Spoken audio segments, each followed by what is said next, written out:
If you have a friend or a relative who is a Myconian, then you might be aware of the fervent passion that's associated with this teacher institution. Next, we have a special interview with the newly installed principal of the Myco. Dr. Ashburn Pinnock discusses with host Ian Boyne the institution's contribution to Jamaica's development. Watch this.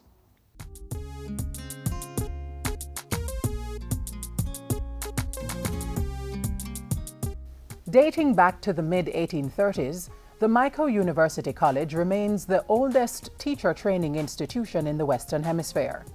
Through strategic partnerships, the college has embarked on a number of programs aimed at ensuring greater access to opportunities. In addition to a long history of distinguished teacher training, the Myco has teamed up with the University of the West Indies Mona School of Business in Kingston to offer an executive master's degree in educational management. There are also partnerships with overseas universities to provide other postgraduate programs up to the doctoral level. Thanks for joining us for Issues and Answers. I'm Ian Boyne. The Myco University College celebrates 180 years this year. This is an institution that has had an enormous impact on Jamaica, enormous impact on its education sector and indeed on economic development. Its president, Dr. Ashburn Pinnock, is our special guest. We thank you so much for your company. Dr. Pinnock, good to have you on set. Thank you very much, sir. Special year of celebrations for you at the Myco University College. Tell us about the legacy of Myco. Well, as you just said, Myco is 180 years old this year, and it's a long time by any stretch. It's the first teacher training institution probably in the Western Hemisphere. The Western Hemisphere itself? I would think so.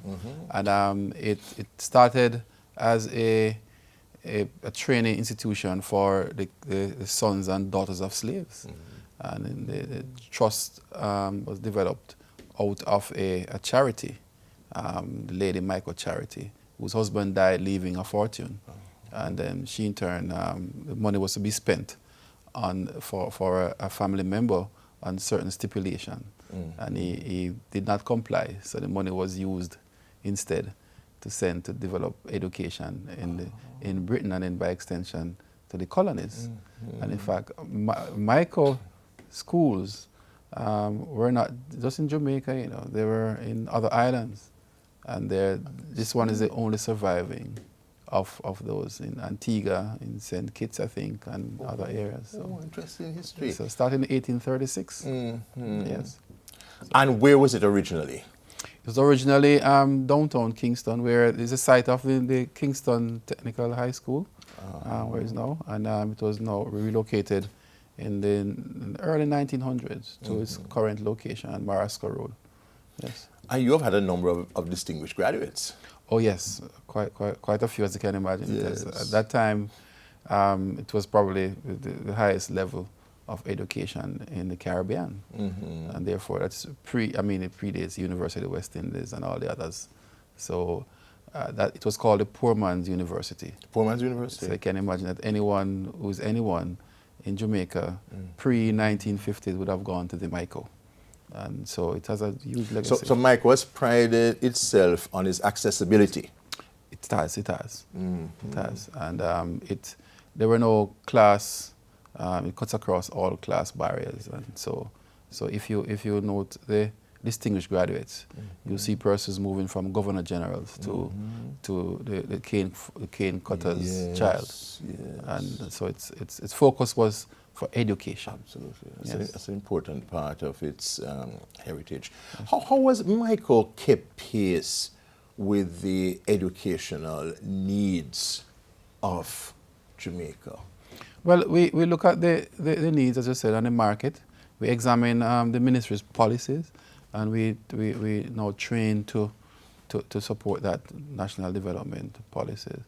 And what we are doing currently is to try to reinvent ourselves. It's easy to slip back into your legacy and tradition, and with those distinguished achievements in the past. However, we realize that what it took to train a distinguished individual 50 years ago, we have to change now. And with the advent of technology and new thinking, and where we have to. So what we're doing now is to look at the ministry's policies. We look at, for an example, the NEI report, and to see where the gaps are. And of course, we look at the demand and supply of teachers, because we are primarily a teacher education institution. So we're looking at all of that, and then we are now trying to adjust our operations to produce individuals. You took over the presidency in September. What is your overarching vision, Dr. Pinnock, for MICO? Well, my vision for MICO, as I said before, is to reinvent the institution and to take it to the next 180 years and to keep it relevant and to train individuals. What are some specific ideas you have for doing that? Well, one thing is to, again, is to examine the needs. And one of the things we're looking at is the market-driven needs of our graduates. No longer are we demanding just a mere teacher. We are looking for someone who has other skills. And we're looking at the demand areas, for example. We're looking at the maths and science areas, special needs. Those are critical issues. And therefore, we are also targeting not just the Jamaican market, but looking at overseas market.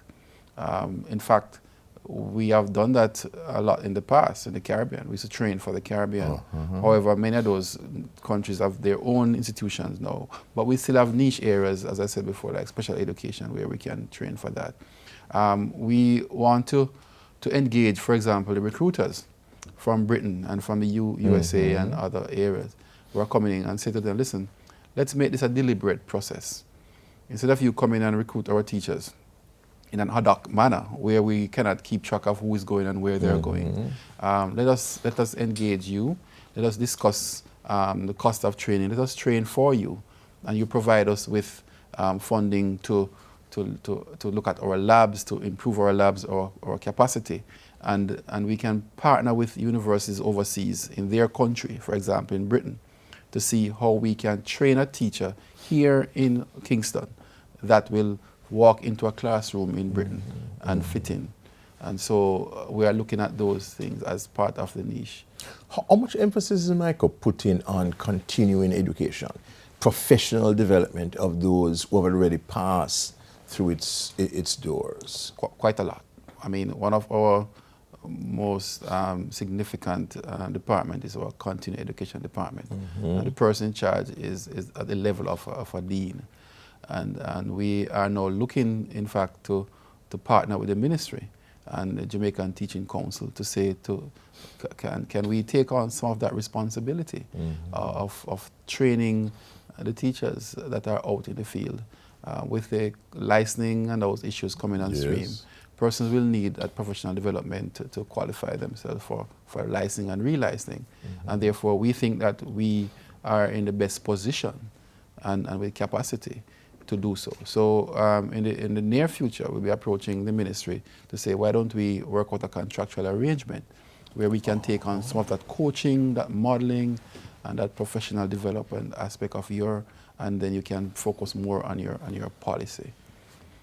The president of the MICO University College, Dr. Ashburn Pinnock, talking about the thrust of the university as well as its 180 years of existence, an important institution. We take a break, but we'll be right back.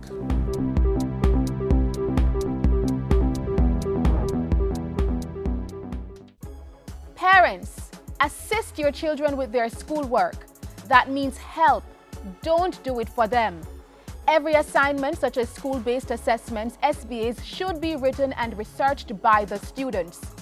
Doing the assignment is not helping your child, but rather teaching him or her to take shortcuts and even being dishonest.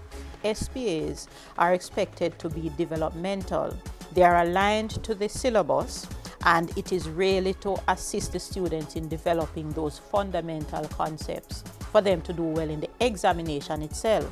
Doing your child's assignment is a breach of the educational regulations which carry severe sanctions. Be of help.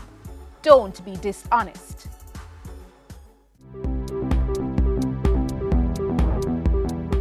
The president of the MICO University College, Dr. Ashburn Pinnock, is our guest.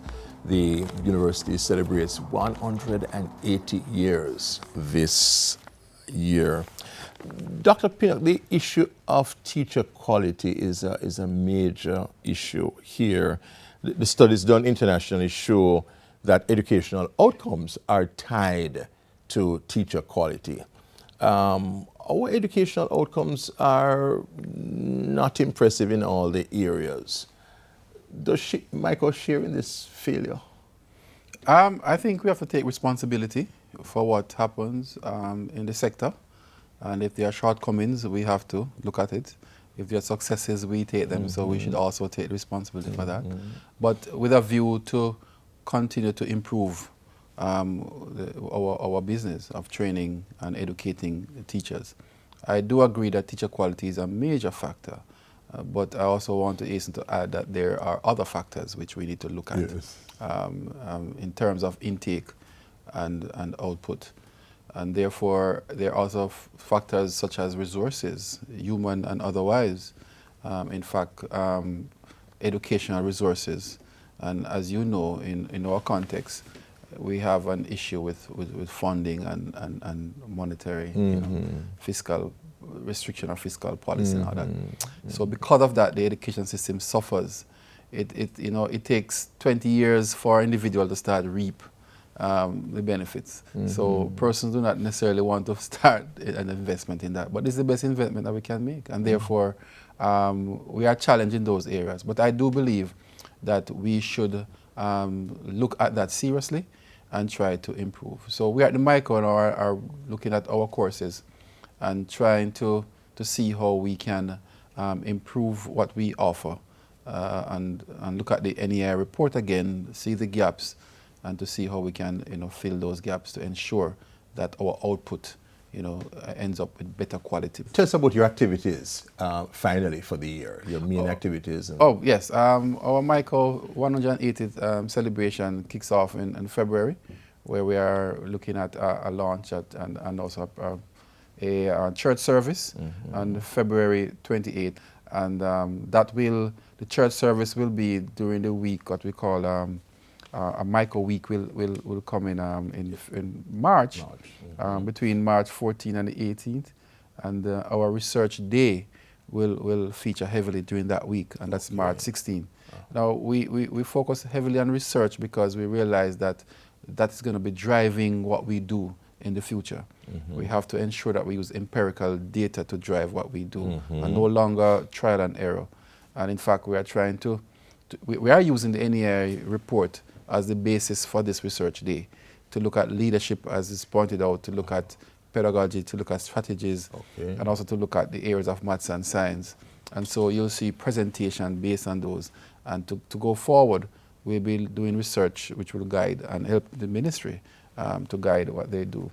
And then in July, we'll have our 180th banquet, which will bring a lot back our distinguished alumni, and to encourage all persons to return to the MICO.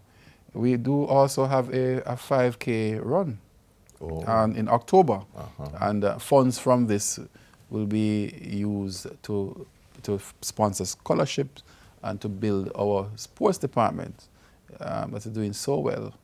You know that we have the Cameron Blazers there with Bert Cameron, and of course the distinguished gentleman, Mr. Graham, K.C. Graham, are doing so well. And this year we have won most of the intercollegiate events. So they need support, and we think that we should find a way. So we are linking the 180th. And in fact, just recently we were invited to be a part of the Queen's 90th birthday celebration. And they invite us to join them and for us to feature the MICO in a publication that they are going to be. So a lot of exciting activities. A lot of exciting for activities the celebration. For the celebration, yes. The MICO University's 180th anniversary. The president, Dr. Ashburn Pinnock, has been our guest on Issues and Answers. Next week I'll be back. Until then, Ian Boyne wishing you a pleasant day.